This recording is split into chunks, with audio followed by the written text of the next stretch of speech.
بعد میں سیکھ لیتے ہیں. انگریزی کو صرف ایک میڈیم آف ایک انسٹرومنٹ کے طور پہ کمپیوٹر کو سمجھنے کے حد تک, کسی باہر کی یونیورسٹی کے کسی پروفیسر کے لیکچر کے سمجھنے تک, کسی بڑے فلاسفر کی کتاب کو پڑھنے تک, اس حد تک اگر کسی بندے کو انگریزی بھی آتی ہے تو وہ زیادہ بہتر ہے بنسبت اس کے جس کو صرف اردو آتی ہے. بالکل ٹھیک ہے سر.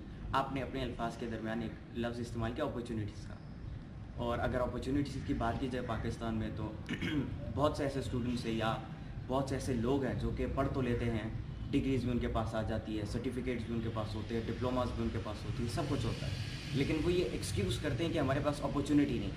یا تو وہ اپرچونیٹی کا انتظار کر رہے ہوتے ہیں اور چھوٹی جو اپرچونیٹیز ہوتی ہیں ان کو ریجیکٹ کر رہے ہوتے ہیں. تو اس چیز کے اوپر آپ کیا کہنا چاہیں گے اپرچونیٹیز کے حوالے سے؟ دیکھیے, سب سے بڑی فیلئر ہمارے معاشرے کا یہ ہے کہ ہم یہ سمجھتے ہیں کہ 16 سال پڑھنا ہے اور اس کے بعد ہی میں نے کچھ کرنا ہے, اور یہ میں نے کچھ کرنے کا جو انداز ہے نا, اس کے بعد وہ سمجھتے ہیں کہ اپرچونٹی نے کہیں سے آنا ہے اور پھر جا کے میں نے اس کو اویل کرنا ہے. یا پھر 16 سال پڑھنے کے بعد جب آپ گریجویٹ ہو کے نکلتے ہیں تب آپ سمجھتے ہیں کہ اب میں نے کچھ کرنا ہے. یہ ایک غلط فلسفی ہے.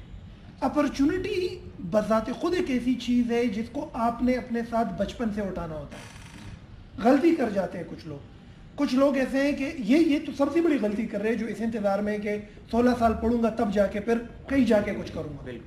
غلط ہے, کیونکہ اپرچونٹی آئے گی نہیں, اپرچونٹی آتی نہیں. کچھ اس میں اور بھی لوگ ایسے ہیں جو مطلب ہے کہ جن کو اپرچونٹیز ہوتی ہیں, آتی بھی ہیں, مختلف موقعوں پر مختلف جگہوں پر, اگنور کرتے ہیں کہ چھوٹی ہے, کہ بڑی اپرچونٹی. یہ بھی غلطی کر رہا ہے, کیونکہ اپرچونٹی تو آتی ہی چھوٹی ہے, بڑی تو نہیں آتی. اور کچھ لوگ بڑی کا انتظار کر رہے ہیں. تو اگر بڑی اپرچونٹی آ بھی گئی تو ہوگا کیا کہ آپ کی ایک آرگینک گروتھ نہیں ہوگی اس کے لیے. مطلب اپرچونٹی 16 ایئرس کے بعد یا ایجوکیشن کے بعد ہی کسی فیلڈ میں جا کر تب دیکھنا نہیں ہے. اپرچونٹی ابھی ہے تمہارے ہاتھ میں. اگر تم اسٹوڈنٹ ہو, پروفیشنل لائف میں ہو, جو کچھ بھی ہو, یو ہیو دا اپرچونٹی. تم صرف ان کو انلاک کر کے ریئلائز کرو کہ وہ ہے کہاں پر. سمجھ رہے میری بات؟ تو opportunity what ever is in your hand, آپ یہ دیکھ لو کہ بھائی آپ کا جو شارٹ ٹرم گول ہے, آپ 5th کلاس میں ہیں اور آپ نے بننا کیا ہے. اگر آپ نے ایک پائلٹ بننا ہے تو یہ پائلٹ ہی تمہاری اپرچونٹی ہے. لیکن اس اپرچونٹی کی اب نوعیت بہت چھوٹی ہے. ابھی سے آپ نے اس کی ابیاری کر کے اس کو براٹ اپ کرنا ہے, اس کو بڑا کرنا ہے, اس کی آرگینک گروتھ کرنی ہے. اگر آپ انجینئر بننا چاہتے ہیں تو یہ شارٹ ٹرم گول, یہ شارٹ ٹرم تمہاری اپرچونٹی ہے. ابھی چونکہ تم نے انجینئر بننا ہے تو تم نے ابھی ہی انجینئرنگ والی اپرچونٹی کی ابیاری کرنی ہے.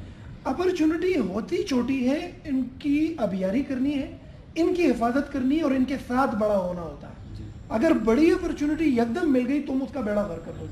ہمارے ہاں پاکستان کے اندر بڑے بڑے اداروں میں کچھ لوگ ایسے بیٹھے ہوئے ہیں جن کو بڑی اپرچونٹی ملی ہے اور اس اپرچونٹی کے لیے ان کی آرگینک گروتھ نہیں ہے, بیس نہیں ہے. یعنی کہ اس اپرچونٹی کے لیے وہ بڑے ہی نہیں ہوئے. تو ہوتا کیا ہے کہ ان کی ڈیسیشن میکنگ ویک ہوتی ہے, وہ زیادہ پرابلم سالور نہیں ہوتے, پھر وہ ایک ہی سیٹ پہ بیٹھے ہوتے ہیں اور وہ پورا نظام ڈسٹرب ہو جاتا ہے. تو opportunity by it self is some thing what I call is your vision, some thing I call is your dream. اور اپرچونٹی زیادہ فرٹائل رہتی ہے جب اگر بچپن ہی سے آپ کے پاس, بچپن ہی سے آپ سوچتے ہیں کہ I want to be a computer engineer اور اے سافٹ ویئر ڈیولپر, تو آپ کی شارٹ ٹرم گولز آپ کے لانگ ٹرم گولز کے ساتھ پیرلل ہونی چاہیے. تو یہی تمہاری اپرچونٹی, اس میں کام کرو. کمپیوٹنگ کے بارے میں سمجھو, کمپیوٹر سائنسز کے بارے میں پڑھو, کمپیوٹر سائنسز کے حوالے سے آرٹیکل پڑھو, اس کے بارے میں ڈاکومنٹریز پڑھو. جن لوگوں نے آئی ٹی میں بڑا کام کیا ان کی لائف سٹائل پڑھو, ان کی لکھی گئی کتابیں پڑھو, انٹرنیٹ کی دنیا میں آ جاؤ. ابھی دیکھو ہو کیا رہا ہے. بے شک تم 10 سال بعد ہی کمپیوٹر سائنسز کے ماہر ہو جاؤ, لیکن ابھی سے اس اپرچونٹی کی ابیاری کرو.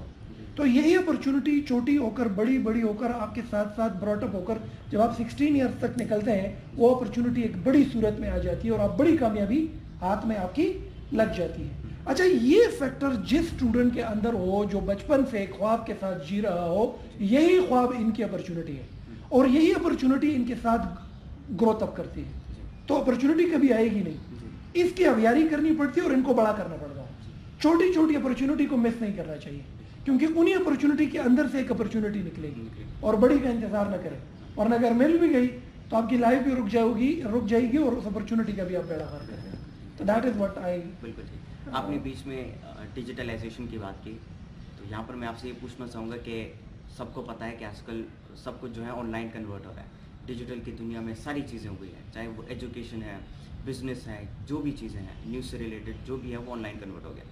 تو ڈیجیٹلائزیشن کے اس سسٹم کو پاکستان میں آپ کس نظر سے دیکھتے ہیں؟ اور جو میرا مین کویشچن اس میں یہ ہے کہ اسٹوڈنٹس کو آپ کیا سمجھتے ہیں کہ اسٹوڈنٹس اس سسٹم سے کیسے فائدہ اٹھا سکتے ہیں, یا ای لرننگ جو ہے, آن لائن لرننگ جو ہے, اس کے بارے میں آپ کیا کہتے ہیں؟ دیکھیے, یہ فیصلہ 10 سال پہلے ہونا چاہیے تھا. اگر 10 سال پہلے یا 15 سال پہلے government of Pakistan primary level per student کو کمپیوٹر انجینئرنگ اور یہ کمپیوٹر کی جو امپورٹنس ہے یہ پرائمری سے پڑھا دیتے نا, تو ابھی اوپر سطح پر ہمارے بچوں کو یہ پرابلمس کبھی نہ آتا. یہ پاکستان کے اندر ٹیکنالوجیکل فیلئر میں کہہ سکتا ہوں, یا پھر اگر فیلئر نہیں بھی ہے تو ہم بڑے لیٹ ہوئے. ہم لیٹ ہوئے, دیر آئی درست ہے.